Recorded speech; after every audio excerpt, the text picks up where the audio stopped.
आज के क्लास में आपका स्वागत है। मैं आज आपको बताऊंगा एग्रीकल्चरल इकोनॉमिक्स यानी कृषि अर्थशास्त्र क्या होता है। ठीक है, कृषि के बारे में मैं आपको बता चुका हूं, अब मैं बताऊंगा कि अर्थशास्त्र क्या होता है।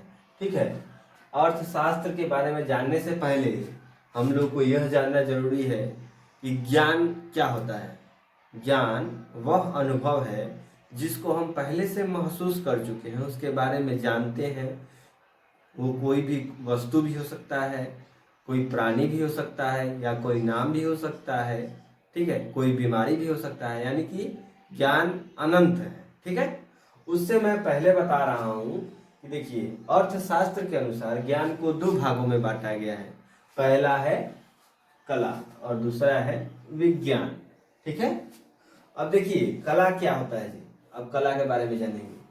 कला का अर्थ किसी कार्य को सर्वोत्तम ढंग से करना ही कला कहलाता है, अर्थात ऐसे व्यवहारिक नियमों का प्रतिपादन यानी कि सही तरीके से पालन करना और मनुष्य किसी भी निश्चित पर आदर्श प्राप्त कर सकता है। जैसे कि मान लीजिए हम कुम्हार को लेके चलते हैं, कुम्हार के बारे में कि कुम्हार क्या करता है, मिट्टी को अच्छे तरीके से किसी बर्तन में बदल देता है। अब लोहार पे आते हैं, क्या है वो कला में ही आता है जी, मिट्टी को एक अलग आकार दे देता है। अब जैसे लोहार हुआ तो वो क्या करता है, लकड़ी को अलग अलग भाग में काट कर कभी बेंच का निर्माण करता है, कभी किसी खिलौने का निर्माण करता है। ठीक है, अब देखिए आगे अब विज्ञान के बारे में जानेंगे। ठीक है, विज्ञान को देखिए बहुत अलग अलग तरीके से अपना अपना सब कोई परिभाषा दिया है। ठीक है, मैं उसको सरल करके अपने तरफ से कोशिश किया हूँ इसको। किसी भी प्रकार के कार्य, उसके कारण, ठीक है, और उसका परिणाम, ठीक है, उसके बाद उससे संबंधित क्रमबद्ध ज्ञान को ही हम विज्ञान कहते हैं। मतलब कोई भी, जैसे मान लीजिए कोई प्रकार का जो वस्तु है, ठीक है, उसको हम जांच रहे हैं तो क्या है जी, उसका कारण क्या है। ठीक है, कि वही वस्तु है। ठीक है, उसका परिणाम पहले हम जानेंगे, कारण जानने के बाद परिणाम जानेंगे। ठीक है, उससे संबंधित है या कि नहीं। ठीक है, अगर उससे संबंधित है उसके बारे में जानने के बाद ही उसी को अगर हम जानते हैं तभी तो ज्ञान कहते हैं कि हाँ एकदम सटीक निशाना लगा है। अपने भाषा में कहा जाए तो एकदम सटीक निशाना लगा है। ठीक है, अब चलते हैं अब इनके परिभाषा की ओर। ठीक है, ध्यान से देखिएगा इनके परिभाषा की ओर। अब ये एक बार और समझा दे आपको, ज्ञान वह अनुभव है जिसको हम पहले से महसूस कर चुके हैं, उसके बारे में जानते हैं, उसके बारे में हम समझते हैं, उसी को ज्ञान कहते हैं। और कला क्या है जी, अब मान लीजिए अगर हम अपने भाषा में बोला जाए तो किसी वस्तु को अगर हमको बनाने आ गया, सही पूर्वक बनाने आ गया, चाहे वो कोई ईंधन हो, चाहे कोई वस्तु हो, कोई भी प्रकार का वस्तु हो जिसे हमको बनाने आ गया, तो हम उसमें तो आदर्श हासिल कर लिए, हम कभी भी कहीं भी बना सकते हैं। अगर हमको वो वस्तु मिल जाए, हमको केवल सांचा अगर बनाने आता है तो हम सभी प्रकार के वस्तु को बना सकते हैं ना जी। ठीक है, अब देखिए ये इतना मैंने दो अभी बात बता दिया, कला और विज्ञान। ठीक है, अब देखिए हम अगले टॉपिक की ओर चलते हैं।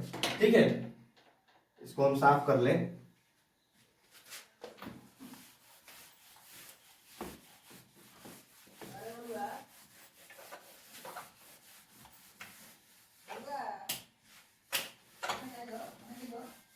देखते हैं कि इसकी भूमिका क्या है।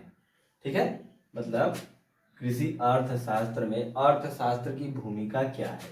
ठीक है, तो देखिए इसमें लिखा गया है, मैंने लिखा है कि अर्थशास्त्र एक विशिष्ट शाखा है जिसके अंतर्गत कृषि व्यवसाय से संबंधित विभिन्न आर्थिक समस्याओं एवं सिद्धांतों का अध्ययन किया जाता है।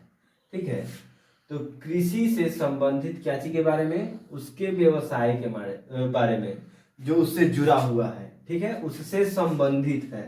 ठीक है, अब उसी से संबंधित उसके समस्याएं, ठीक है, जो आर्थिक समस्याएं हैं उससे जुड़ा हुआ है उसके बारे में, और उसके सिद्धांत, ठीक है, उसके सिद्धांत के बारे में क्या करते हैं जी, हम लोग अध्ययन करते हैं, यानी कि पढ़ाई करते हैं, उसके बारे में जानते हैं कि क्या क्या कमियां हैं, ठीक है। ये आपकी भूमिका हो गई, ठीक है। अब इसमें क्या है जी, अब ये क्या है, कृषि। कृषि एक प्रकार का क्या है, उत्पादक का कार्य करता है, ठीक है। क्या चीज का कार्य करता है जी, उत्पादक का, यानी प्रोडक्शन, ठीक है, इंग्लिश में प्रोडक्शन बोलते हैं, ठीक है। अब देखिए कृषि व्यवसाय की विभिन्न प्रकार की समस्याएं, ठीक है। अब कौन कौन सी समस्याएं उत्पन्न होती है जी, अब उसके बारे में जानेंगे। तो मैंने पहला टॉपिक जो डाला है, कृषि उत्पादन हेतु विभिन्न प्रकार के साधन का व्यवस्था, ठीक है। अब विभिन्न प्रकार की साधन का व्यवस्था क्या होता है जी, अब जैसे मान लीजिए मैंने फसल उत्पादन तो कर लिया, लेकिन बाजार में पहुंचाने का हमारे पास कोई व्यवस्था नहीं है, ना ही कोई प्रकार का साधन है, जैसे बैलगाड़ी है, कोई प्रकार का साधन हमारे पास है ही नहीं, तो किस साधन से ले जाएंगे उसके बारे में सोचना है, उसके बारे में फिर हम लोग जाएंगे बाजार से, उसको हम फिर लेके आएंगे। फिर अब देखिए दूसरा मेरा टॉपिक है प्रति हेक्टेयर में उत्पादन में वृद्धि। अब जैसे बहुत सारे किसान ऐसे हैं जिनको उनके बारे में नहीं पता है कि कैसे कम लागत में बढ़िया फसल को हम लोग बढ़ा सकते हैं बढ़िया तरीके से। तकनीक की ज़रूरत है भाई, तकनीक कैसे मिलेगा, तो उसके बारे में जानना पड़ता है, ठीक है, उससे संबंधित है, ठीक है। ये भी एक समस्या हो गया।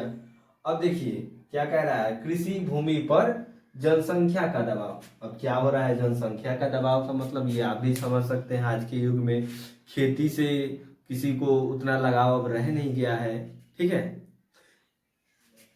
किसी को भी खेती से अब उतना लगाव नहीं रह गया है, ठीक है। अब जैसे जनसंख्या क्या है, जनसंख्या दिन पर दिन बढ़ती जा रही है और खेती क्या होती जा रही है, कम होती जा रही है, बड़े बड़े बिल्डिंग बन रहे हैं, ठीक है, कारखाने का निर्माण हो रहा है। अब देखिए आर्थिक जोत। अब आर्थिक जोत क्या होता है जी, इकोनॉमी होल्डिंग, ठीक है, मतलब अपना जमीन जो इसके अंतर्गत आता है, कम से कम खेती 50 से 40 एकड़ होना ही चाहिए, उसी में आता है। अब इस तरह के किसान बहुत कम बच गए हैं, आर्थिक जोत वाले किसान बहुत कम बच गए हैं अब, ठीक है। अब देखिए तीसरा क्या है जी, आर्थिक जोत जो समझा चुके हैं। अब भूमि स्वामित्व प्रणाली, ठीक है, ये उसी से संबंधित है, ठीक है। अब देखिए अगला क्या है, कृषि उपज का विपणन। अब देखिए मैंने ये टॉपिक जो समझाया स्वयं इसी से संबंधित है, पहला टॉपिक जो मैंने बताया उसी से संबंधित है, ठीक है। अब विपणन मतलब ही होता है उसका बेचना, ठीक है। अब बेचने के लिए क्या करना पड़ेगा जी, हम मान लीजिए हमको कोई भी कहे कि आप हमको इतना में दे दीजिए, ठीक है, अब क्या अगर आपको मजबूरी रहेगा तो अभी तो आप देंगे, अन्यथा तो नहीं देंगे, ठीक है। तो ये भी एक प्रकार की समस्या है, ठीक। अब क्या है, सहकारी कृषि, ठीक है, कोऑपरेटिव एग्रीकल्चर। अब कोऑपरेटिव एग्रीकल्चर में क्या होता है जी, ये भी एक समस्या है, ठीक है, इसमें इसका लाभ बहुत कम लोग उठा पाते हैं, कृषि से सहकारी से बहुत कम ही लोग इसका बेनिफिट ले पाते हैं, ठीक है। आज के टॉपिक में मैं इतना ही बताऊंगा, अगले वीडियो में मैं आपको बताऊंगा, ठीक है, इकोनॉमिक्स, एग्रीकल्चरल इकोनॉमिक्स और क्या योगदान है, और इकोनॉमिक्स के परिभाषा के बारे में मैं आपको और विस्तार से बताऊंगा कि इकोनॉमिक्स के जनक कौन है, इंडियन जनक कौन है, ठीक है, उनके बारे में मैं आपको बताऊंगा, ठीक है। आज के लिए इतना ही, चलिए नमस्कार।